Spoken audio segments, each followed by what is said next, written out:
تو کبھی دائیں جھکتے کبھی بائیں جھکتے، اور حضور کے جذبات ایسے ہوتے کہ حضور کے جذبات سے میرے نبی کا گورا گورا چہرہ سرخ ہو جاتا، اور ایسا لگتا حضور عالم جذبات میں منبر سے نیچے تشریف لائیں گے۔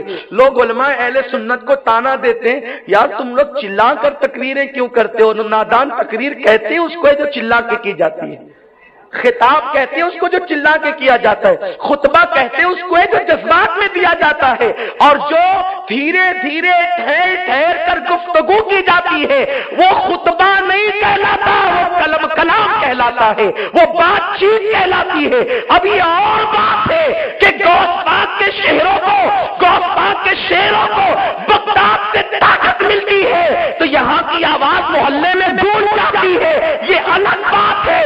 اور یہ ثبوت بھی ہمیں غوث پاک سے ملتا ہے کہ 70,000 کا مجمع ہوتا، پہلا بندہ قریب بیٹھ کر جیسے سنتا، آخری والا بھی ویسے ہی سنتا، یہ یوں ہی گفتگو میں نہیں۔ توجہ فرمائیں، یہاں یہ نقطہ دے رہا ہوں، شاید آپ کو یہ نقطہ آپ میری زبان سے پہلی بار سنیں۔ غوث پاک کے خطبے کی یہ کرامت ہے، غوث پاک کے خطبے کی، کہ پہلا آدمی سنتا 70,000واں وہاں بیٹھ کر دور سنتا۔ گفتگو کا ایسا کیوں نہیں؟ اگر آواز دور تک جاتی تھی تو اپنی خانقاہ میں بیٹھ کر کرتے تھے تو پورے بغداد میں کیوں نہیں گونجتی تھی؟ توجہ آپ کی توجہ ہے کہ نہیں؟ تو گفتگو کی آواز خانقاہ کے باہر نہیں جاتی تھی، لیکن خطبے کی آواز 70,000 تک پہنچتی تھی، جو 70,000 نمبر پر بیٹھا ہے کنارے اس تک۔ تو وہ کیوں پہنچتی تھی؟ یہاں منبر سے زور سے بولی جاتی تھی اسی لیے تو پہنچتی تھی۔ تو گرج گرج کر بولنا یہ غوث پاک کے شیروں کا کام ہے۔ ہاں، اگر لومڑیاں اس پر قدرت نہیں رکھتی تو یہ ان کی برادری ہے، یہ ان کی برادری ہے، لیکن یہ ہنسنے کی بات نہیں، میں حدیث کی تشریح پیش کر رہا ہوں، قیامت کے آثار بتا رہا ہوں۔ تو مسجدوں میں چلایا جائے گا، آوازیں بلند کی جائے گی، فحش آوازیں۔ آقا فرماتے ہیں گانے باجوں کی گھر گھر کثرت ہوگی، گانے باجے گھر گھر عام ہو جائیں گے۔ یہ بھی قیامت کی نشانیوں میں سے ایک نشانی ہے کہ گانے باجوں کی کثرت ہو جائے گی۔ آپ دیکھو گھر گھر گانے باجے، لمبی لمبی داڑیاں ہیں، بڑی بڑی ٹوپیاں ہیں، حاجی صاحب ہے، نمازی صاحب ہے، قاری صاحب ہے، فلاں صاحب ہے، فلاں صاحب ہے، لیکن گھر میں ٹی وی برابر رکھا ہوا ہے۔ دینداروں کو تو آج موقع مل گیا، کیوں بھائی ٹی وی کیوں لائے؟ اس لیے لائے کہ ہمیں دینی چینل دیکھنا ہے۔ اللہ کی قسم کھا کر بتاؤ کیا صرف دینی چینل دیکھتے ہو؟ کہا نہیں، تھوڑا وقت ملتا ہے تو خبر بھی دیکھ لیتے ہیں، پھر وہ خبر دیکھتے ہیں تو پھر تھوڑے سے ادھر ادھر کے چینل پر بھی چلے جاتے ہیں۔ یہ سب بہانے ہیں، سب بہانے ہیں۔ میں جائز اور ناجائز کا فیصلہ کرنے کھڑا نہیں ہوا، میں علماء کی جوتیاں سیدھی کرنے والا ہوں، میں فتویٰ دینے کے لیے نہیں کھڑا ہوا، لیکن اتنا ضرور کہتا ہوں آج ٹی ویوں کی وجہ سے گھر گھر ناچ گانوں کا اڈا بن چکا ہے، ہر گھر میں ناچ گانا۔ بلکہ ہم نے تو بڑی بڑی داڑھیوں والوں کو گھروں کے اندر فلمیں بیٹھ کر دیکھتے دیکھا، اور جب پوچھا تو کہا کہ کیا کرے، ٹائم پاس نہیں ہوتا۔ حاجی جی آپ کا ٹائم پاس نہیں ہوتا، قیامت کے دن اللہ کو جواب کیا دیں گے؟ ارے ٹائم پاس نہیں ہوتا تو مصلی پر بیٹھا ہوتا، درود پڑھا ہوتا، تسبیح لیا ہوتا، لیکن اللہ اکبر ہر گھر میں گانے۔ بلکہ آج تو بے حیائی کا عالم یہ ہے کہ بیٹیاں، جوان بیٹیاں بازو میں بیٹھتی ہے، بھائی کی جوان بہن بازو میں بیٹھتی ہے، سب ایک ساتھ ہنستے کھیلتے ہیرو ہیروئن کو ننگا ناچتے ہوئے دیکھ رہے ہوتے ہیں۔ اس لیے یہ ٹی ویوں کا خاتمہ کرو یا اس کے غلط استعمال سے پرہیز کرو۔ خاتمہ نہیں کر سکتے تو اتنا ضرور کہوں گا کہ اس کا مس یوز مت کرو، اس کا غلط استعمال مت کرو، اس کا ناجائز استعمال مت کرو۔ آج جو ماحول بیٹی اور بیٹوں کے حوالے سے بگڑ رہا ہے اس میں سب سے بڑا رول ٹی وی کا ہے۔ صبح ناچ گانے کی آواز، شام ناچ گانے کی آواز، رات ناچ گانے کی آواز۔ آقا نے فرمایا گھر گھر گانے باجے کی کثرت ہوگی۔ پھر فرمایا میرے رسول نے، کیسا غیب دا میرا آقا ہے، فرماتے اگلوں پر لوگ لعنت کریں گے، اگلوں کو برا بھلا کہیں گے۔ آپ سن لیجئے تقریروں کو، کہتے ہیں وہ غریب نواز کو کیا سمجھتا تھا، وہ عبد القادر جیلانی کو کیا سمجھتا تھا، یہ فاتحہ دیتے ہو ہمارے بڑوں کو کیا سمجھتا تھا۔ اس طرح کی گندگی بکی جاتی ہے۔ نادان تو کہتے ان کو کیا سمجھتا تھا۔ تیرا وجود قیامت کی نشانی میں سے ایک نشانی ہے کہ میرے رسول نے کہہ دیا اگلوں پہ لعنت کی جائے گی، اگلوں کو برا بھلا کہا جائے گا۔ جیسے آج آپ دیکھ لیں کچھ لوگ نکلے 2.5% ابھی جلدی نوزائید ہیں اور کہتے ہیں کہ تقلید کرنا شرک ہے، حالانکہ امام اعظم کے دور سے لے کر آج تک کے تمام مسلمان اس پر متفق ہے کہ تقلید کسی امام کی کرنی ضروری ہے۔ آج تقلید کا انکار کر رہے ہیں، کہتے ہیں مولانا نعمان صاحب کو یعنی امام اعظم کو تو صرف 17 حدیثیں یاد تھی۔ اس طرح اگلوں پہ لعنت و ملامت یہ بھی قیامت کی نشانیوں میں سے ایک نشانی ہے۔ اے میری قوم کے جوانوں، اگلوں پہ لعنت مت کرنا ورنہ ہلاک ہو جاؤ گے۔ اگلوں کے پاس جتنا علم تھا اتنے علم کا آج تم تصور نہیں کر سکتے۔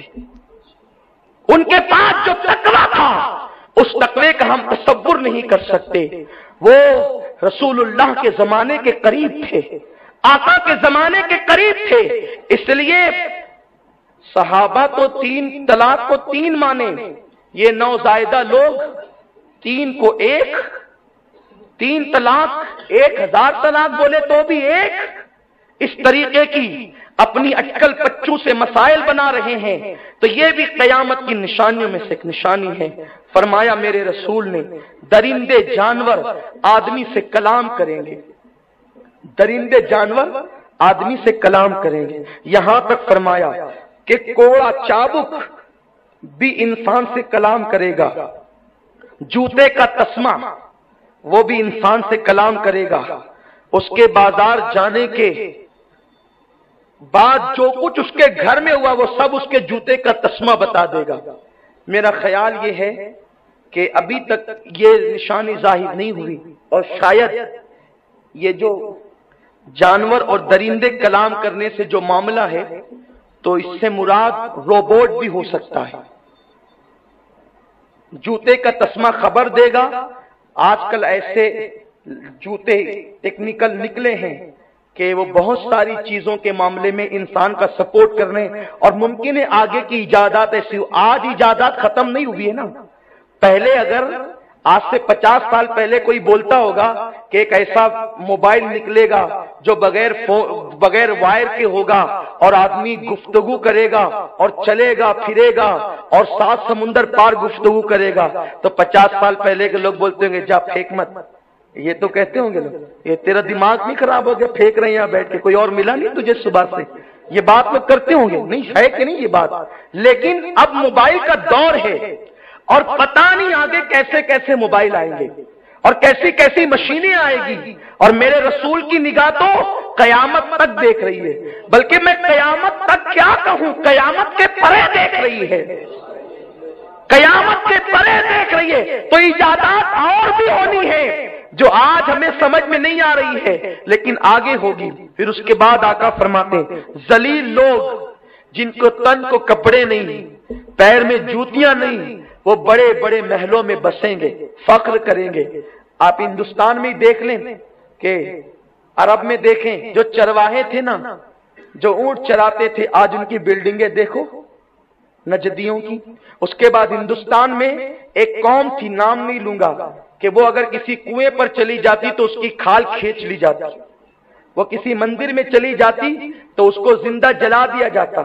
اس قوم کو چلنے کا عالم یہ تھا، اس قوم کی چلنے کی پوزیشن یہ تھی کہ چلنا ہوتا، ہندوستان کی تاریخ ہے کہ پیچھے جھاڑو باندھ کر چلنا پڑتا، کہ ادھر وہ چلے گا تو ادھر جھاڑو پھرے گی پیر پر تو نقشے قدم مٹیں گے۔ یعنی ہندوستان کے لوگ ان کے نقشے قدم دیکھنے کو بھی توہین سمجھتے تھے۔ اگر وہ وہاں کے پنگھٹ سے پانی پی لے تو اس کے ہونٹ کاٹ دیے جاتے تھے، لیکن آج وہی قوم اتنی ترقی کر چکی ہے کہ اب برہمنوں کو پیچھے کیا اور یہ خود بڑے بڑے عہدوں پر فائز ہیں، بڑے بڑے محلوں میں رہ رہے ہیں۔ تو میرے رسول کی پیشن گوئی دیکھ لو، آقا کریم کا فرمان، مسلمانوں ہمارا نبی ہر نبی کا سردار ہے، وہ سید الانبیاء ہیں۔ ہم نے قدر نہیں کی، ہم نے پڑھا نہیں، ہم نے سمجھا نہیں، میرے رسول پوری سروے رپورٹ پیش کرنے، قیامت آنے سے پہلے ایک ایک بات اپنی نگاہوں سے دیکھ لو۔ آقا فرماتے ہیں پھر دجال ظاہر ہوگا۔ اب یہاں سے گفتگو کا اصل آغاز ہو رہا ہے۔ دجال ظاہر ہوگا۔ یہ دجال، پہلے دجال سن لے یہ کون ہے۔ دجال کا لغوی معنی ہے مکار، فریب دینے والا، شعبدے بتانے والا، اس کو کہتے ہیں دجال۔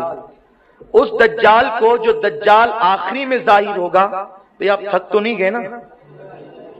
میں اپنی گفتگو جاری رکھوں نا؟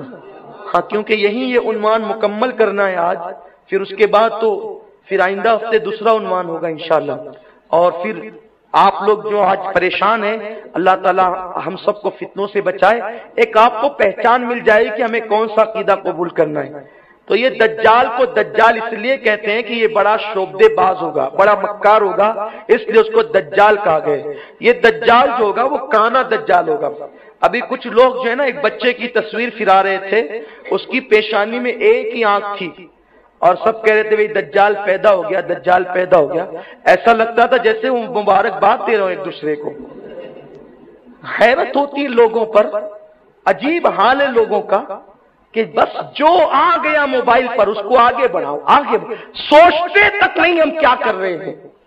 وہ ایک پیشانی پر ایک آنکھ تھی، کسی نے مجھے بھی بھیجا کہ دجال پیدا ہو گیا۔ میں نے کہا مبارک ہو، پھر آپ کیا کہوں اس سے زیادہ؟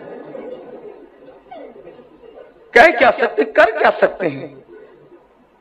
تو بہرحال اللہ رحم و کرم فرمائے، ہماری قوم کو اتنی بھی سوچ نہیں ہے کہ کون سا میسج آگے بڑھانا چاہیے، کون سی تصویر آگے بڑھانا چاہیے، کون سی کلپ آگے بڑھانا ہے، بس جو آئے بڑھاتے جاؤ۔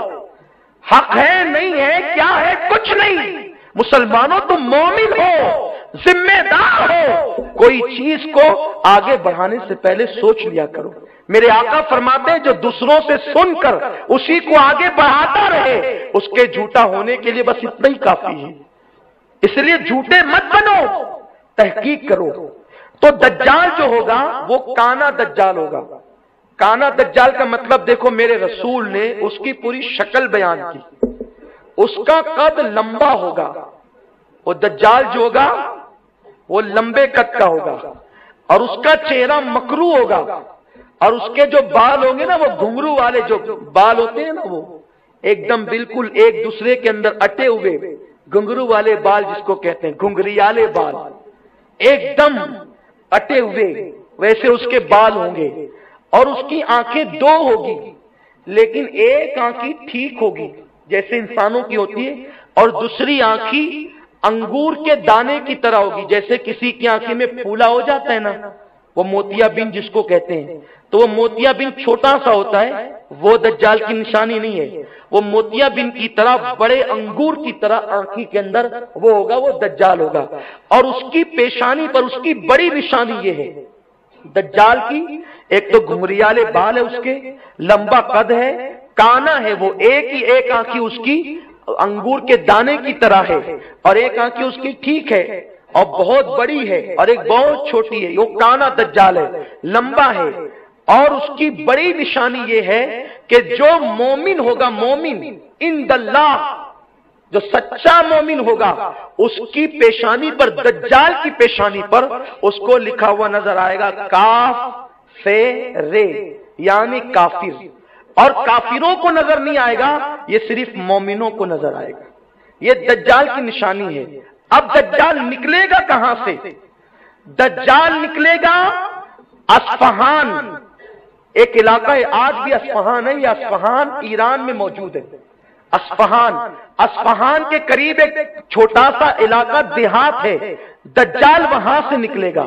اور دجال جب وہاں سے نکلے گا تو دجال کا عالم یہ ہوگا کہ وہ 40 دن کے اندر پوری دنیا کا دورہ کر لے گا سوائے حرمین شریفین کے، یعنی حرمین طیبین کے علاوہ، یعنی مکہ مکرمہ اور مدینہ منورہ کے علاوہ وہ صرف 40 دن میں پوری دنیا کا دورہ کرے گا۔ وہ اتنی تیز رفتاری سے دورہ کرے گا۔ اب میں آپ سے پوچھتا ہوں، جب مسجد نبوی میں بیٹھ کر میرے رسول اور آپ کے غیب داں رسول جب یہ کہہ رہے ہوں گے کہ 40 دن کے اندر دجال پوری دنیا کا دورہ کرے گا، تو اس زمانے میں لوگوں کو حیرت نہیں ہو رہی ہوگی کہ 40 دن میں پوری دنیا کا دورہ کیسے ہو سکتا ہے؟ لیکن شاید آج آپ کو حیرت نہیں ہوگی۔ کیوں؟ پلین کا زمانہ ہے، پلین کا زمانہ ہے۔ میں نے صبح کی اس حالت میں، یعنی میں اس کا شورا کرنے کے لیے نہیں کہہ رہا ہوں، مثال دینے کے لیے کہہ رہا ہوں، یہ تو سرکار کی نالین کی خیرات ہے۔ صبح اس حالت میں کی کہ میں دیوا شریف میں وارث پاک کے آستانے میں تھا صبح 10 بجے تک، اور 10 بجے تو رات کے تو میں یہاں آپ کے سامنے بیان کر رہا ہوں۔ یعنی زمانہ کیسا سمٹ گیا ہے۔ اور ابھی جو فلائٹ ہے تو وہ تو 1500 کلومیٹر کی رفتار سے جو ہے وہ چلتی ہے، لیکن ابھی ایک ایسا پلین تیار ہو رہا ہے، لوگ کہتے ہیں 2020 تک، جو صرف 2 گھنٹے میں بمبئی سے جدہ تک پہنچائے گا اور 4.5 گھنٹے بمبئی سے انگلینڈ تک پہنچائے گا، ایسا سنا گیا ہے۔ اب بتائیں کہ جب اس زمانے میں ایسے ایسے پلین ایجاد ہو رہے ہیں تو دجال کے آنے تک کے کتنے پلین ایجاد ہوں گے؟ اور ایک بات آپ کو بتاؤں، بعض محدثین نے یہ روایت بیان فرمائی کہ میرے رسول نے فرمایا کہ جو دجال کی سواری ہوگی، توجہ آپ کی، یہ میرے نبی کی شان ہے، غیب دا نبی کی شان۔ ابھی دجال ظاہر نہیں ہوا، برصدیاں تھی، اور میرے رسول مدینہ منورہ میں بیٹھ کر کہہ رہے تھے دجال کی جو سواری ہوگی اس کے ایک بازو سے دوسرے بازو کا فاصلہ تقریباً جو ہے وہ 20 ہاتھ کا ہوگا۔ کتنا؟ 20 ہاتھ۔ یعنی اب بتائیں کہ گھوڑے کے اتنے بازو ہوتے ہیں، ایسے ایک پر سے دوسرے پر کا فاصلہ کتنا ہوگا؟ 20 ہاتھ کا۔ کتنا؟ 20 ہاتھ کا۔ یہ پلین کی نشانی نہیں ہے تو اور کیا ہے؟ اور ظاہر سی بات ہے کہ دجال جس پلین سے گھومے گا تو وہ بہت بڑا پلین بھی بنوا سکتا ہے، کیونکہ آگے پتہ نہیں کیسے کیسے آئے گا۔ تو آقا فرماتے ہیں وہ 40 دن میں پوری دنیا کا دورہ کرے گا، لیکن وہ مدینہ منورہ نہیں آ سکے گا، مکہ مکرمہ نہیں آ سکے گا۔ لوگ کہتے ہیں ہم نبی کی طرح، نبی ہماری طرح نادان، تیرے نبی کے شہر کی طرح تو نہیں ہو سکتا کہ رسول اللہ کے شہر میں جانے کی اس کی طاقت نہیں ہوگی۔ اور جب وہ جائے گا تو اس وقت اب یہاں توجہ سے سنیں، جب دجال کا ظہور ہوگا تو اس وقت مدینہ منورہ فصیل والا مدینہ شریف بنا ہوا ہوگا، اور اس فصیل میں تقریباً 7 دروازے ہوں گے، اور ہر دروازے پر ایک فرشتہ کھڑا ہوگا، ہر دروازے پر ایک فرشتہ کھڑا ہوگا۔ دجال اندر جانے لگے گا تو فرشتہ اس کو مار کر کے بھگا دے گا۔ لیکن آج مدینہ منورہ کے اندر کوئی فصیل نہیں ہے، سرکار کی نالین کے صدقے تقریباً 6 مرتبہ اب تک مجھے حاضری کا موقع ملا، لیکن میں نے اب تک کوئی فصیل نہیں دیکھی۔ اس سے پتہ چلا کہ آج کی تاریخ میں دجال کا وقت ابھی نہیں آیا، کیونکہ رسول اللہ نے جو دجال کا زمانہ فرمایا کہ وہ فصیل ہوگی، اور فصیل میں 7 دروازے ہوں گے، اور ہر دروازے پر فرشتہ ہوگا، اور فرشتہ دجال کو مار کر کے بھگائے گا۔ اسی طرح مکہ میں بھی آنے نہیں دیا جائے گا۔ جو دجال 40 دن تک کے دورہ کرے گا، اس کا پہلا دن 1 سال کے برابر، دوسرا دن 1 مہینے کے برابر، تیسرا دن 1 ہفتے کے برابر، اور پھر چوتھے دن سے ریگولر، جیسے 24 گھنٹے کا ایک دن ہوتا ہے ویسے ہی دن ہوں گے۔ یہ جو دجال ہوگا اس کا فتنہ بڑا شدید ہوگا۔ میرے آقا فرماتے ہیں، اللہ کے رسول نے فرمایا کیا میں تمہیں ایسا عمل نہ بتاؤں کہ اگر تم اس کو کرو تو تم دجال کے فتنے سے محفوظ رہو؟ صحابہ نے کہا یا رسول اللہ بالکل بتائیں۔ تو آقا فرماتے ہیں جو ہر جمعہ کو سورہ کہف کی تلاوت کرے گا وہ دجال کے فتنے سے محفوظ ہوگا۔ تو یہ جو کانا دجال ہوگا یہ شعبدے باز ہوگا، جب یہ ظاہر ہوگا تو پہلے یہ نبوت کا دعویٰ کرے گا، کہے گا کہ میں نبی ہوں معاذ اللہ، اور نبوت کا دعویٰ کر کے بھی اس کا پیٹ نہیں بھرے گا تو وہ کہہ دے گا کہ میں خدا ہوں، اور پھر اس کے پاس ایسی جادو کی طاقت ہوگی کہ وہ شوبدہ دکھائے گا، یعنی وہ لوگوں کی آنکھوں پر جادو کرے گا تو گدھے اور کتے اس کو اپنے ماں باپ دکھنے لگیں گے۔ بھائی جادو آنکھ پر ہو جائے تو کچھ بھی دکھے گا، وہ ماں باپ کو اس کے زندہ نہیں کر سکے گا، لیکن آنکھوں پہ جادو کر کے گدھے اور کتے کو ماں باپ کی شکل میں دکھا دے گا تو آدمی سمجھے گا کہ میرے ماں باپ کو اس نے زندہ کر دیا۔ وہ شوبدہ کرے گا آنکھوں پر تو اچانک چٹیل میدان درختوں میں باغات میں تبدیل ہوں گے، اور وہ اشارہ کرے گا تو شوبدے کی وجہ سے آنکھوں کو یوں لگے گا، پانی وہ برسائے گا نہیں لیکن آنکھوں کو یوں لگے گا پانی برس رہا ہے، لوگ اس کے ساتھ ہوتے چلے جائیں گے، لوگ اس پر جو ہے وہ فدا ہوتے چلے جائیں گے، اور وہ ایک باغ اور ایک آگ ساتھ میں لے کر کے چلے گا، جو اس پر ایمان یعنی جو اس کی بات کو مانے گا وہ اس کو باغ میں ڈال دے گا جو دراصل جہنم ہوگی، اور جو اس کی بات نہیں مانے گا وہ اس کو آگ میں ڈال دے گا جو دراصل سچا باغ ہوگا ایمان والوں کے لیے۔ پیارے آقا علیہ السلام کے پیارے دیوانوں، تو یہ دجال ہنگامہ مچائے گا۔ اب جب دجال ہنگامہ مچائے گا، اب توجہ فرمائیں، دجال جب ہنگامہ مچائے گا اور پوری دنیا میں اس کا فتنہ پھیلے گا، لوگ تیزی کے ساتھ اس کے فتنے میں گرفتار ہوں گے، پوری دنیا کے اندر کفر اور کفر کا دور دورہ ہوگا، اسلامی حکومتیں، اسلامی سلطنتیں سب ختم ہو جائے گی۔ اس وقت اللہ تبارک و تعالی امام مہدی کو ظاہر کرے گا۔ کب ظاہر کرے گا؟ پہلے دجال آئے گا، دجال کا فتنہ پہلے پھیلے گا، ساری دنیا سے اسلامی حکومتیں ختم ہو جائے گی، تب امام مہدی کا ظہور ہوگا، امام مہدی تب ظاہر ہوں گے۔ اب یہ کوئی بھی حیدرآباد سے، ممرہ سے، کرناٹک سے کوئی بھی منچلا اٹھ کر کے کھڑا ہوا میں مہدی علیہ السلام ہوں، اور تجھے بولنے کی ڈھنگ نہیں، تجھے بولنے کا شعور نہیں، اور کہتا ہے کہ میں مہدی ہوں، مہدی کی شان سنو۔ پہلے تو یہ نشانی، اگر کوئی یہ کہتا ہے کہ میں مہدی بن کر آ گیا تو کیا دجال آ گیا ہے؟ کہاں ہے دجال؟ آج بھی مومنین اور سخت مومنین، کٹر مومنین زمین پہ موجود ہے۔ ارے لوگ آج اتنے کٹر مومن ہیں کہ اگر کوئی فروعی مسائل میں غلطی کر دے تو پوری دنیا میں اس کے خلاف ہنگامہ کھڑا کر دیتے ہیں۔ آج لوگوں میں اتنا تسلب ہے، اتنے متسلب لوگ آج موجود ہیں، تو ایسوں کی موجودگی میں دجال کیسے؟ دجال کی آمد کے وقت تو مٹھی بھر مسلمان ہوں گے، چند ہوں گے، چند، پوری دنیا سے اسلامی حکومت کا خاتمہ ہوگا۔ آج عرب نام نہاد صحیح، اسلامی حکومت تو ہے، ترکی نام نہاد صحیح، عراق اور دیگر ممالک نام نہاد صحیح، لیکن مسلم ممالک تو ہیں۔ اس وقت سارے ممالک پر اسلامی حکومت ختم ہوگی، مسجدوں پہ تالے پڑیں گے، مسجدیں ویران ہوگی، تو امام مہدی ظہور پذیر ہوں گے۔ اب آئیے امام مہدی کی طرف چلتے ہیں۔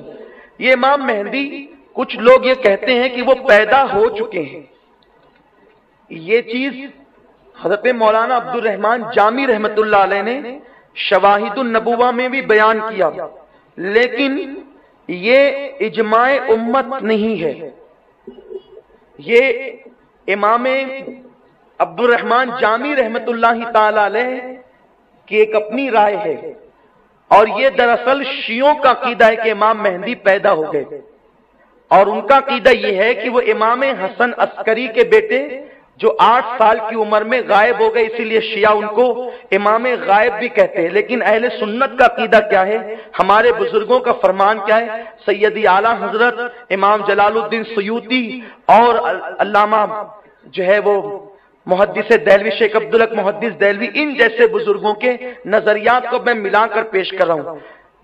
مختار قول اور اصح بات یہی ہے کہ امام مہدی ابھی پیدا نہیں ہوئے، امام مہدی پیدا ہوں گے اور وہ مدینہ منورہ کے اندر پیدا ہوں گے۔ ان کی پیدائش کہاں ہوگی؟ مدینہ منورہ میں۔ وہ باپ کی طرف سے امام حسن کی اولاد میں سے ہوں گے اور ماں کی طرف سے امام حسین کی اولاد میں سے ہوں گے۔ اللہ کے رسول صلی اللہ علیہ وسلم نے فرمایا اس وقت تک قیامت قائم نہیں ہوگی جب تک کہ میرے خاندان سے، آقا نے کیا فرمایا، جب تک میرے خاندان سے میرا ہم نام ایک آدمی، ایک بچہ پیدا نہ ہو اور وہ پوری دنیا پر حکومت قائم نہ کر لے، اس وقت تک قیامت قائم نہیں ہو سکتی۔ تو اس سے پتا چلا کہ امام مہدی پیدا ہوں گے، اور اس سے اہل سنت کا یہ عقیدہ بھی ظاہر ہو گیا کہ کچھ یزیدی کہتے ہیں کہ روئے زمین پر کوئی سید نہیں رہا، جو سید تھے وہ ختم ہو گئے۔ ارے نادان، اگر سید ختم ہو گئے تو امام مہدی کس کے ذریعے سے پیدا ہوں گے؟ امام مہدی تو سید گھرانے میں پیدا ہوں گے، امام حسن اور امام حسین کی اولاد میں پیدا ہوں گے اور قریب قیامت پیدا ہوں گے۔ اسی لیے تو جب ہم نے کہا تھا کہ اگر کوئی یہ کہتا ہے کوئی صاحب کہ زمین پر کوئی سید نہیں، ایک صاحب نے مالے گاؤں میں بول تو دیا، لیکن جب فقیر قادری نے کہا کہ ہم سید ہیں الحمدللہ اور ہماری تاریخ ہے، اگر یقین نہیں آتا تو پھر آگ جلاؤ، آپ آ کر یہ کہہ کر کے کودو کہ دنیا میں کوئی سید نہیں، اور ہم یہ کہہ کر کے کودیں کہ ہم سید اور زمانے میں سید موجود ہے اور قیامت تک موجود رہیں گے۔ آئیے آگ میں کودیے۔ تو اس کے بعد سے کہا نہیں، ہم نے ایسا نہیں ایسا کہا اور ایسا نہیں ایسا، اور پھر لوگ بگلے جھانکنے لگے۔ لیکن آج تک کے وہ قادری تلوار لٹک رہی ہے سر پر کہ جب بھی ان کا بھوت اترے گا اور وہ کہیں گے کہ نہیں ہے، تو یہ لائف ٹائم کے لیے چیلنج ہے، سنیوں کا چیلنج کبھی ختم نہیں ہوتا، اہل سنت کا چیلنج کبھی ختم نہیں ہوتا۔ یہ مجمع سے داد لینے کے لیے نہیں کہہ رہا ہوں، یہ حقیقت ہے۔ اور بے فضل ہی تعالی جب یہ بات سامنے آئی تو لوگوں کو پھر اپنی بات واپس لینے پہ مجبور ہونا پڑا۔ الحمدللہ امام مہدی صحیح النسب سادات، باپ کی طرف سے امام حسن، ماں کی طرف سے امام حسین کی اولاد میں پیدا ہوں گے۔ آقا فرماتے ہیں جو مہدی ہوں گے ان کا نام محمد ہوگا۔ آقا فرماتے ہیں میرے نام پر اس کا نام محمد ہوگا، اور فرماتے ہیں میرے باپ کے نام عبداللہ کے نام پر اس کے باپ کا نام عبداللہ ہوگا، یعنی وہ مشابہ ہوں گے، وہ بھی محمد ابن عبداللہ ہوں گے، ان کا نام ہوگا محمد ابن۔ یہ سرفرے کا نام کیا ہے حیدرآباد میں جس نے کیا نام ہے اس کا؟ نہیں بھائی نہیں، ارے وہ کلپ جو ابھی نا وہ مہندی جو کہہ رہا تھا کہ میں مہندی وہ حیدرآباد کا، وہ کیا بہرحال کوئی بھی وہ اس کا نام کچھ بھی ہے، وہ شمشاد خان یا ایسے کچھ اس کا، جمشید خان یا شمشاد خان ایسے اس کا نام ہے۔ تو امام مہدی کا نام تو محمد ابن عبداللہ ہے، حضور کے نام کا صدقہ ان کو ملا۔ اور پھر سنو، میرے غیب کا نبی نے، ممکن ہے کوئی نام بدل دے، ممکن ہے کوئی نام چینج کر دے، میرے رسول نے امام مہدی کا حلیہ تک بیان کر دیا، فرمایا اس کا نام جو مہدی ہوں گے محمد ابن عبداللہ ہوگا، مدینے میں پیدا ہوں گے، مدینہ منورہ میں، اور پھر ان کا بدن دبلا پتلا ہوگا، ان کی زلفیں ہوگی، زلفیں اس طرح ہوگی کہ نہ سیدھے سیدھے ایک دم بال ہوں گے، جیسے بڑے بھدے لگتے ہیں لوگ، وہ مشین پھرا کر آتے تو ایک دم سیدھے عجیب لگتے ہیں، جیسے لگتا ہے کہ معاذ اللہ کسی نے جھاڑو کو جو ہے وہ کھول دیا ہو، یوں لگتا ہے۔ لیکن لوگ اس کو شان سے کرے گھومتے رہتے ہیں فیشن کے نام پہ، تو معاذ اللہ یہ حالات ہیں لوگوں کے۔ تو نہ بالکل ایسے سیدھے بال ہوں گے اور نہ بالکل دجال کی طرح جو ہے وہ گھنگریالے کہ عیب دار معلوم ہو، نہ گھنگریالے ہوں گے نہ بالکل سیدھے ہوں گے، میانہ ہوں گے، اور ان کی زلفیں ان کے کانوں تک ہوگی، اور ان کا چہرہ میرے رسول نے فرمایا، میرے آقا نے فرمایا اس کا چہرہ ایسا چمکے گا جیسے ستارہ جھرمٹ مارتا ہے، جیسے ستارہ یوں روشنی پھینکتا ہے، اسی طرح امام مہدی کا چہرہ چمکے گا۔ ہم اگر ان کو دیکھیں کلپ پر، ان صاحب کو جس صاحب نے جو ہے وہ اعلان کیا ہے مہدی ہونے کا، تو دیکھ کر یوں لگتا ہے جیسے لعنت برس رہی ہو، اور جب اس کی تحقیق ہم نے کی ہے تو پتا چلا کہ اس نے ایک کے بعد ایک 4 بیویاں کی، اور چاروں اس کو چھوڑ کر چلی گئی کہ یہ آدمی اس لائق نہیں ہے کہ اس کے ساتھ زندگی گزاری جائے۔ جائے اور تقریباً کئی درجنوں کیس اس کے نام کے اوپر درج کیے گئے ہیں. کبھی بابا گیری کے نام پر اس پہ کیس ہوا, کبھی پلاٹ کے نام پہ کیس ہوا, کبھی فلم بنانے کے لیے ایک عورت سے کچھ لاکھ روپے اس نے ایڈ لیا. ایسا بھی کوئی مہندی ہوتا ہے؟ سنو, یہ ڈالڈا مہندی جو بن کر کھڑے ہو رہے ہیں یہ لانتی جھوٹے, یہ مہندی کب ہو سکتے ہیں؟ ہمارا مہندی جس کی خبر میرے رسول نے دی ہے اور جس کے آنے کا ایمان اور عقیدہ ہم رکھتے ہیں, اس مہندی کی شان کیا ہے؟ میرے آقا کہتے ہیں اس کی زلفیں ہوگی کالی کالی زلفیں اور چہرہ ستاروں کی طرح چمکتا ہوگا, نور نکلتا ہوگا, اور فرماتے ہیں اس کی بڑی بڑی آنکھیں ہوگی اور آنکھیں سرمگی ہوگی. لوگوں کو یوں لگے گا کہ بہت زیادہ سرما لگا کر آئے ہیں, لیکن انہوں نے سرما نہیں لگایا ہوگا. بغیر سرمے کے ان کی آنکھوں میں قدرتی طور پر سرمگی ہوگی, ان کی آنکھوں میں سرما لگا ہوا ہوگا. وہ پتلے بدن کے ہوں گے اور ان کا چہرہ گول سا ہوگا, ان کی بھویں ملی سی ہوگی, ان کی پیشانی چوڑی ہوگی اور ان کی ناک جو ہوگی وہ اونچی اور پتلی ہوگی. اس طریقے سے وہ سفید جو ہے چمکتے رنگ والے آدمی ہوں گے. اور پھر ان کی شان یہ ہوگی کہ وہ 40 سال تک لوگوں کو ظاہر نہیں ہوں گے. ابھی دجال ہنگامے کر رہا, اسلامی حکومتیں ختم ہو چکی ہے اور پوری دنیا میں ظلم ہو رہا ہے مٹھی بھر مسلمانوں پر, چند جو بچے ہیں. تو یہ ہوگا کہ مسلمان لوگوں کے ظلم سے تنگ آ کر جو مسلمان مومنین ہیں وہ سب مکہ شریف ہجرت کر جائیں گے, ہجرت کریں گے. اور وہ مہندی اس طرح ٹی وی پر اور واٹس ایپ پر آ کر نہیں کہیں گے میں مہندی ہوں, میں مہندی ہوں. ایسا نہیں ہوگا. اس کی کنڈیشن بتائی گئی, کیا طریقہ بتایا ہے اس کا. ایک تو دجال کا آنا, ابھی دجال آیا نہیں. اسلامی حکومتوں کا ختم ہو جانا, ابھی اسلامی حکومتیں ختم نہیں ہوئی, نام نہاد صحیح لیکن باقی ہے. پھر اس کے بعد مسلمان اتنی کثرت میں کروڑوں کی تعداد میں ہیں. کتنا ہے؟ 1.5 ارب بتاتے ہیں نا مسلمان ہے پوری دنیا میں, 1.5 ارب. اور یہ تو دوسروں کی گنتی ہے. اگر ایمانداری سے دیانتداری سے کاؤنٹ کی جائے تو اور بھی تعداد نکلے گی. تو اتنی بڑی تعداد میں آج مسلمان ہیں اور کہتے ہیں کہ دجال اور امام مہدی آ گئے. امام مہدی اٹھے چھٹے کبھی بھی آئیں گے اس طرح سے معاذ اللہ. تم نے کیا سمجھ رکھا ہے امام مہدی کو؟ امام مہدی اپنے وقت کے غوث اعظم ہوں گے, وہ غوثیت کبریٰ کے مقام پر فائز ہوں گے.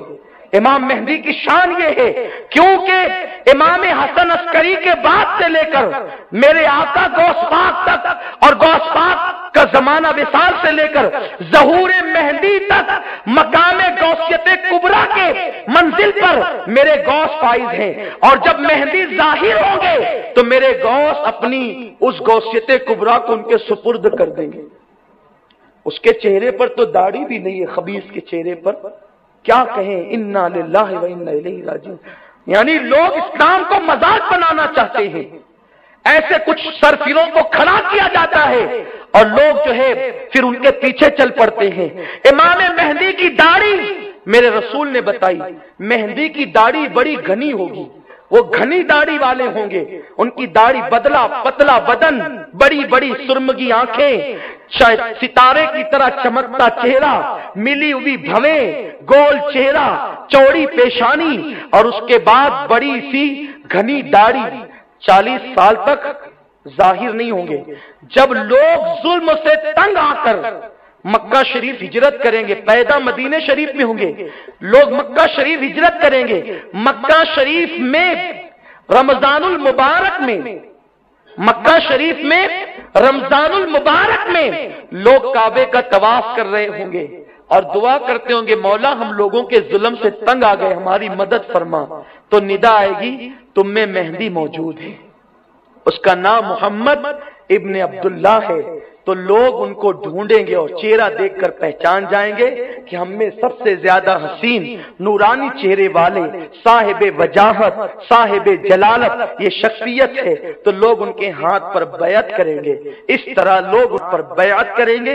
امام مہدی رضی اللہ تبارک و تعالی عنہ ان کی بیعت لے کر ان مسلمانوں کو, ایک روایت کے مطابق جن کی تعداد 313 ہوگی, ایک روایت کے مطابق 70 ہوگی, واللہ عالم ورسولہ عالم۔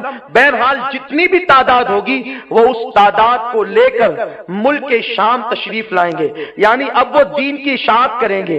لوگ چونکہ دجال سے متاثر ہو گئے تھے، عورتیں قریب ہو گئی تھی، بلکہ مسلمانوں یہ بھی ہے جب کوئی غلط چیز آئے نا تو اس کو دیکھنے بھی مت جایا کرو۔ میرے آقا نے فرمایا کچھ مومنین یہ کہہ کر جائیں گے کہ چلو دجال کو دیکھ کے آتے ہیں کیسا ہے، اور دیکھنے جائیں گے تو اسی کے ہو جائیں گے۔ اس لیے غلط چیزوں کو دیکھنے بھی مت جایا کرو، مجمع بڑھانے بھی مت جایا کرو، کیونکہ آقا فرماتے ہیں کہ جو جن کا مجمع بڑھائے وہ انہی میں سے ہوتا ہے۔ تو اس دجال کے پاس نہ جائیں اور دجالوں کے پاس بھی نہ جایا کریں، کیونکہ انہی میں سے ہو سکتے ہو۔ وہاں لعنت برسے تو اس لعنت وہ لعنت تم پہ بھی پڑ سکتی ہے۔ تو لوگ دجال کو دیکھنے جائیں گے اسی کے ہو جائیں گے، تو ادھر لوگ دجال سے متاثر ہوں گے، ادھر امام مہدی جن کی عمر 40 سال ہو چکی ہوگی، لوگ ان کے ہاتھ پہ بیعت کر کے اب اسلام کی اشاعت کریں گے۔ تو یہ ہوگا کہ امام مہدی جامع مسجد دمشق ملک شام میں جو مسجد ہے، الحمدللہ فقیر قادری نے اس کی زیارت کی ہے۔ جامع مسجد میں جو اموی جامع مسجد بھی کہلاتی ہے، اس کو دمشق کی جامع مسجد بھی کہتے ہیں۔ میں جب وہاں پہنچا تھا وہ دن جمعہ کا دن تھا، میں نے سوچا یہاں نماز پڑھیں کہ نہیں پڑھیں۔ کہیں جاؤ تو پہلے یہ فکر پڑتی ہے امام کیسا ہوگا پتہ نہیں، کیونکہ حسینی ہے نا، ہم لوگ بغیر دیکھے نہیں پڑھتے، امام دیکھ کے پڑھتے ہیں۔ کیونکہ 22,000 کا لشکر میرے امام کے پیچھے نماز پڑھنے تیار تھا، حسین 22 کو لے کے کہتے تھے تمہارے پیچھے نہیں پڑھیں گے، جھگڑا تو پڑھنے کا ہی ہے۔ 22,000 ایک ساتھ جمع ہو جائیں، ہم 22 رہیں، تو حسین اعظم کے نقش قدم پہ رہتے ہوئے ہماری جماعت حسینی جماعت ہے۔ یہ نہیں ہے ابھی دیکھیں نا یہاں پر کچھ حضرات کو میں دیکھ رہا ہوں، کبھی کبھی داد دینے کو جی چاہتا ہے، لیکن پھر کبھی کبھی جو غصہ بھی آتا ہے۔ غیر مقلدین کے لیے کچھ حضرات حنفیت کے معاملے کو لے کے بہت لڑ رہے ہیں، چلیے اچھا ہے 2-4 مارکس آپ کو دے دیتے ہیں، لیکن جب آپ حرم میں جاتے ہو تو انہی غیر مقلدوں کے پیچھے نماز پڑھتے ہو، کس منہ سے تم لڑ رہے ہو؟ اگر تم سچے حنفی ہو تو مالیگاؤں میں عوام کے لیے لڑتے ہو اور وہاں جا کر ان کے پیچھے سر پٹکتے ہو۔ یہ سنیوں کی حنفیت ہے، ہم یہاں بھی مخالف وہاں بھی مخالف، ان کے دیار میں جا کر، بلکہ ان کا کیا دیار، وہ تو دیار میرے رسول کا دیار ہے۔ ہم اپنا مسلک نہیں بدلتے، وہاں بھی حنفیت پہ قائم رہتے ہیں۔ اور یہ حال ہے، یہاں کانفرنسیں ہو رہی ہے حنفیت کو لے کر، امام اعظم کو لے کر، لیکن وہاں برابر نماز پڑھتے ہیں۔ یہ دو رنگی چھوڑ دو، دو رنگی چھوڑ دے، یک رنگ ہو جا، سراسر موم یا پھر سنگ ہو جا۔ دو رنگی ہونے سے کام نہیں چلتا۔ حنفی ہو تو جیسے مالیگاؤں میں حنفیت ہے ویسے مکے میں بھی حنفیت بتاؤ، مدینہ منورہ میں بھی بتاؤ۔ ارے ہم لوگ دھکے کھاتے ہیں لیکن دامن حنفیت نہیں چھوڑتے، الحمدللہ یہ ہمارا تسلب ہے، لیکن ہم صرف فروعی مسائل کی بنیاد پر نمازیں ترک نہیں کرتے، بلکہ وہ ہمارے نبی کے گستاخ ہیں، اس لیے ان کے پیچھے نماز نہیں پڑھتے۔ بہرحال یہ ایک الگ عنوان ہے۔ تو عرض یہ کر رہا تھا کہ دمشق کی جامع مسجد میں جب میں پہنچا تو سوچا کہ نماز پڑھوں کہ نہیں پڑھوں، جمعہ کا دن تھا، لیکن جب مؤذن آیا تو میرے دل کی بانچیں کھل گئی۔ جب وہ اذان دینے کھڑے ہوا تو پہلے اس نے پوری سورہ جمعہ پڑھی اور اس کے بعد پھر اس نے قصیدہ بردہ پڑھا اذان سے پہلے۔ میں سمجھ گیا ہمارے یہاں تو صرف ایک درود پڑھا جاتا ہے، یہ تو کہیں اشعار پڑھ رہا ہے، اور دیر تک وہ قصیدہ بردہ ڈوب کر عربی لہجے میں پڑھتا رہا، میرا دل خوش ہوتا رہا۔ اور اس کے بعد پھر ہم نے وہاں پر اس وقت جماعت کے ساتھ نماز پڑھی۔ یہاں کے کچھ لوگ بھی تھے ہمارے ساتھ موجود تھے، بہرحال وہ ایک الگ تفصیل ہے، اس کا ایک الگ سفر نامہ ہے، پھر کبھی انشاءاللہ۔ تو وہاں امام مہدی فجر کا وقت ہوگا، سنتیں ادا کی جا چکی ہوگی۔ دیکھو کتنی تفصیل سے بتایا میرے رسول نے، ہمارے آقا نے کتنی تفصیل سے بتایا۔ امام مہدی سنت پڑھ چکے ہوں گے، جماعت قائم ہونے والی ہوگی، اقامت بھی ہو چکی ہوگی، اس وقت کالی اور سیاہ رات ہوگی، اس رات کو کالی رات ہوگی۔ دمشق کی جامع مسجد، جو دمشق کی جامع مسجد ہے، اس کے مشرقی مینارے پر، شرقی مینارے پر حضرت عیسیٰ علیہ السلام کا نزول ہوگا۔ آپ آئیں گے تو اس وقت آپ کی عمر بھی 35 یا 40 سال کی ہوگی، اور آپ کی بھی زلفیں ہوں گی، اور آپ کی زلفوں سے پانی موتی کی طرح ٹپکتا ہوگا، یوں لگتا ہوگا جیسے ابھی غسل کر کے نیچے اتر رہے ہیں۔ جیسے حضرت عیسیٰ علیہ السلام کو امام مہدی دیکھیں گے تو حضرت امام مہدی پیچھے ہٹ جائیں گے، کیونکہ امام مہدی نبی نہیں ہے، کیونکہ ختم نبوت میرے آقا پر ہے، حضور خاتم النبیین ہے۔ حضرت عیسیٰ علیہ السلام آئیں گے نبی کی حیثیت سے نہیں، نبی رہیں گے، نبوت ختم نہیں ہوگی ان کی، نبی رہیں گے، لیکن نبی کی حیثیت سے نہیں آئیں گے، امتی کی حیثیت سے آئیں گے۔ اور ابھی پتہ چل جائے گا آپ کو کہ ان کس انداز سے وہ رہیں گے۔ تو امام مہدی پیچھے آ جائیں گے عذرائے ادب کہ حضرت عیسیٰ اللہ کے پیغمبر آ گئے، اور مصلی ان کے سپرد کریں گے، حضور آپ نماز پڑھائیں۔ تو حضرت عیسیٰ علیہ السلام میرے رسول نے دیکھو کہاں تک بیان کیا، اپنے دونوں ہاتھ حضرت عیسیٰ علیہ السلام امام مہدی کے کاندھوں پر یوں رکھیں گے اور ان کو آگے کریں گے، آپ پڑھا یوں، اس طرح میرے رسول نے بتایا، اس طرح ان کے کاندھوں پہ ہاتھ رکھ کے ان کو مصلی پہ کریں گے۔ اس وقت تو امت کے امام آپ ہیں، آپ نماز پڑھائیں۔ میرے آقا نے فرمایا اپنے صحابہ سے، اے میرے صحابہ، وہ دن تم پر کتنا اچھا ہوگا کہ میرا بیٹا مہدی نماز پڑھائے گا اور عیسیٰ نبی ان کی اقتدا میں نماز پڑھیں گے۔ یہ امام مہدی کی کہاں وہ آوارہ جس کے نام پہ اتنے کیس درج ہیں، اور کہاں عیسیٰ جس کے پیچھے نماز پڑھے، حضرت عیسیٰ جس کے مقتدی بن کر، حضرت عیسیٰ کا مرتبہ جناب مہدی سے افضل ہے، لیکن جس کی ابتدا میں حضرت عیسیٰ نماز پڑھیں گے وہ امام مہدی کی ذات ہے۔ اب جب امام مہدی نماز پڑھائیں گے، ارے یہ امت محمدیہ کی شان ہے۔ کوئی کہتے ہیں ہم نبی کی طرح، ارے نبی کا بیٹا کتنی شان والا ہے، اور وہ بھی کون سا؟ سب سے آخری آنے والا امام۔ امامت کی ابتدا مولا علی سے ہوئی اور امامت کی انتہا امام مہدی پر۔ نبی کے گھر میں امامت ہے، حسین اعظم کے گھر میں امامت ہے، یہ اماموں کا خاندان ہے۔ سب سے آخری امام بن کر امام مہدی آئیں گے، نماز پڑھائیں گے۔ ادھر نماز مکمل ہوگی کہ 30,000 یہودیوں کو لے کر کانا دجال مسجد کے دروازے پہ کھڑا ہوگا۔ اب کانا دجال جب آئے گا تو حضرت عیسیٰ علیہ السلام کی سانس سے، ایسے آپ سانس لیں گے تو آپ کی سانس کی برکت سے دجال پگھلنے لگے گا، اور لڑائی ہوگی، جم کر لڑائی ہوگی، خوب لڑائی ہوگی، ایسی لڑائی ہوگی اللہ اکبر کہ یہود مارے جائیں گے۔ آقا علیہ السلام کی حدیث ہے کہ اگر یہودی کسی پتھر کے پیچھے چھپا ہوگا تو پتھر مسلمان کو کہے گا، اے مسلمان ادھر آ، میرے پیچھے یہودی چھپا، اس کو قتل کریے، بہت دنوں سے ہنگامے کر رہے تھے۔ یعنی اس وقت تو پورا ماحول ان کے خلاف ہوگا، یہودی کچلے جائیں گے، بیت المقدس پر اسلام کا پرچم لہرائے گا، اسلام کا پرچم امام مہدی اور جناب عیسیٰ لہرائیں گے، اور کانے دجال کو بیت المقدس کے قریب ایک گاؤں ہے چھوٹا سا جو آج بھی موجود ہے، وہاں پر دجال قتل کیا جائے گا، جہنم رسید ہوگا، اور اس کے بعد پھر امام مہدی بیت المقدس کو اسلام کی راجدھانی بنائیں گے، اسلامی راجدھانی۔ چونکہ مدینہ منورہ کے اندر زلزلے بھی آئیں گے تو جتنے منافقین ہوں گے وہ سب بھاگ جائیں گے اور دجال کے ساتھ ہو جائیں گے، اور جو مومنین ہوں گے وہ امام مہدی کے ساتھ آ جائیں گے، اور پھر آپ کا پایہ تخت راجدھانی بیت المقدس جو آج یہودیوں کے قبضے میں ہے، اسرائیل کے قبضے میں، وہاں اسلام کا پرچم لہرے گا، اور وہیں پر امام مہدی رہیں گے۔ پھر یہ ہوگا چین، ہندوستان، پاکستان، ترکی، اور اس طرح سے دنیا کے جتنے ممالک پر کافروں کی حکومت تھی، وہ ان سے حضرت عیسیٰ علیہ السلام اور امام مہدی دونوں مل کر جنگ کریں گے، اور یہاں بھی بھیجیں گے اپنی افواج کو، اور عالمی سطح پر جنگ ہوگی۔ جب امام مہدی آئیں گے عالمی سطح پر وہ جنگ کریں گے، یعنی پوری دنیا میں عالمی جنگ ہوگی۔ یہ غالباً تیسری عالمی جنگ ہوگی، 2 جنگیں تو ہو چکی عالمی، اب تیسری عالمی جنگ ہوگی، اور اس کے بعد قیامت قائم ہوگی، تو پوری دنیا میں جنگ ہوگی، اور اس جنگ کے اندر 6 لاکھ لوگ قتل کیے جائیں گے۔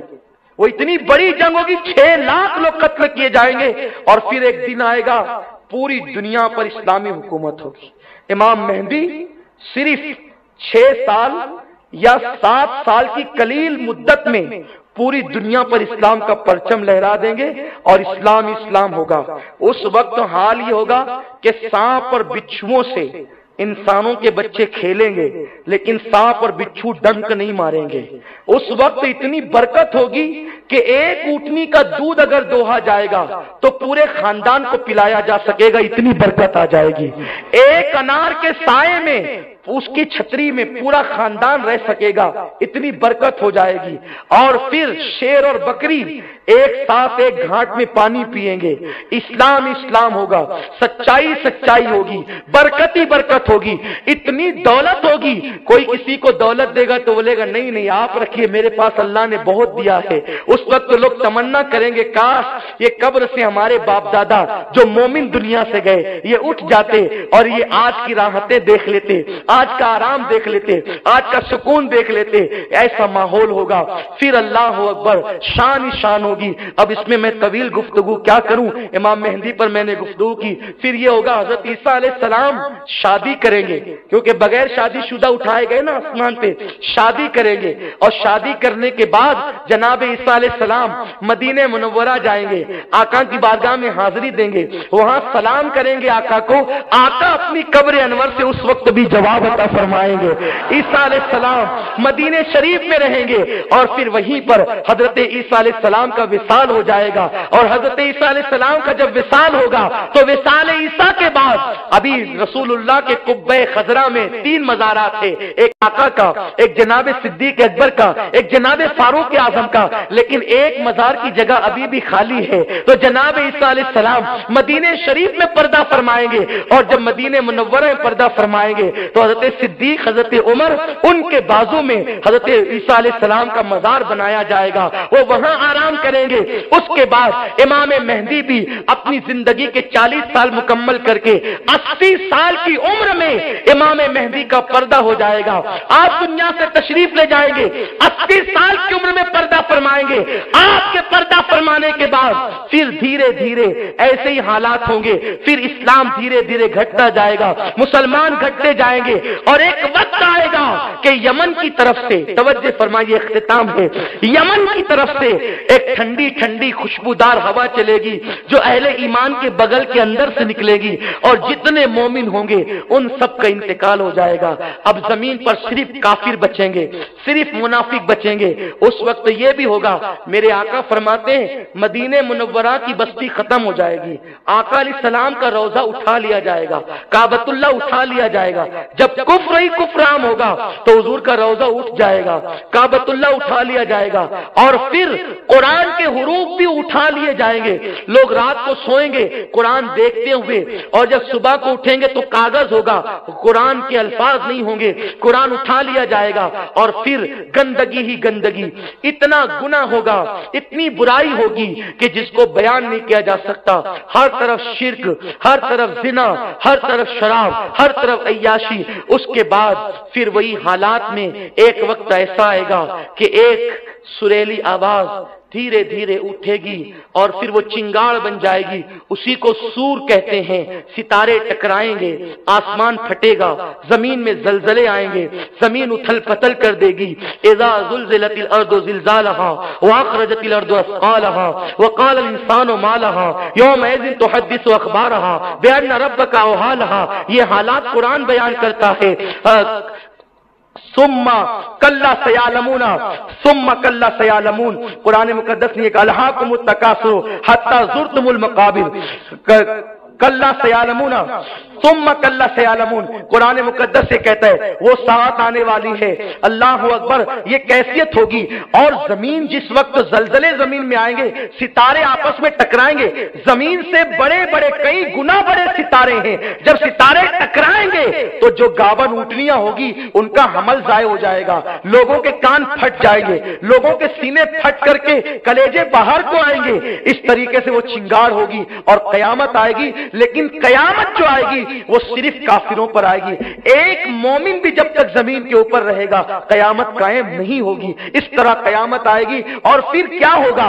اللہ اکبر. جب قیامت آئے گی تو کچھ لوگ اپنی دیواروں کو لیس رہے ہوں گے, کچھ لوگ کھانا کھا رہے ہوں گے, کچھ لوگ کپڑے دھل رہے ہوں گے, کچھ لوگ آفسوں میں ہوں گے, یعنی سب لوگ اپنے کاموں میں مصروف ہوں گے. اور پھر یہ ساری نشانیاں مکمل ہونے کے بعد قیامت آئے گی. جب سور پھونک دیا جائے گا سب فنا ہو جائیں گے.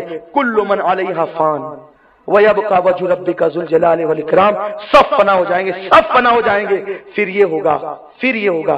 اللہ اکبر. امام مہدی کے بعد اشارہ کیا گیا ہے کہ دھواں آئے گا, 40 دن تک رہے گا, اور بھی بہت ساری نشانیاں ہیں. لیکن چونکہ میرا عنوان دجال کذاب اور امام مہدی تھا, اور درمیان حضرت عیسیٰ علیہ السلام کو بیان کیا. قیامت آئے گی, 40 سال تک سب فنا ہو جائیں گے, سب فنا ہو جائیں گے, کوئی نہیں بچے گا. اللہ ہی اللہ, صرف اللہ کی ذات ہوگی. پھر 40 سال کے بعد یا اللہ جب چاہے پھر اللہ جناب اسرافیل کو حکم دے گا کہ سور پھونکو. حضرت اسرافیل سور پھونکیں گے اٹھ کر, پھر سب لوگ اپنی اپنی قبروں سے نکلیں گے, اور اس طرح سے اللہ لوگوں کو ان کی قبروں سے اٹھائے گا, اور پھر ہر آدمی کو اپنے اعمال کا جواب دینا ہوگا. قرآن کہتا ہے فَمَن يَعْمَلْ مِثْقَالَ ذَرَّةٍ خَيْرًا يَرَهُ وَمَن يَعْمَلْ مِثْقَالَ ذَرَّةٍ شَرًّا يَرَهُ. ایک ذرے کے برابر نیکی کی ہوگی تو وہ بھی دکھا دیے جائیں گے, ایک ذرے کے برابر گناہ کیا ہوگا تو بھی دکھا دیے جائیں گے. اس سے پتہ چلا پوری گفتگو کا ما حاصل یہ ہے کہ یہ زمانہ ابھی امام مہدی کے ظہور کا زمانہ نہیں ہے. امام مہدی حسنی حسینی سید ہوں گے اس طرح سے, اور وہ مدنی ہوں گے, مدینہ شریف کے ہوں گے. حیدرآباد, ممرا, کرناٹک, پاکستان کا نہیں ہوگا امام مہدی. امام مہدی مدنی ہوں گے, عربی النسل ہوں گے, حسنی حسینی سادات میں سے ہوں گے, اور دجال کے ظہور ان کا ظہور ہوگا, اور ساری اسلامی حکومتوں کے خاتمے کے بعد ہوگا. ابھی سب موجود ہے یارو, اس لیے ابھی حضرت امام مہدی کی آمد کو تقریباً سینکڑوں سال باقی ہے. ابھی شان سے جیو, سچی توبہ کرو, ایمان اور اسلام پر رہو. اللہ تعالیٰ سب کو ایمان اور اسلام پر قائم رکھے. دوران گفتگو کوئی غلطی ہو تو اللہ معاف فرمائے. وقت زیادہ ہوا اس لیے جلدی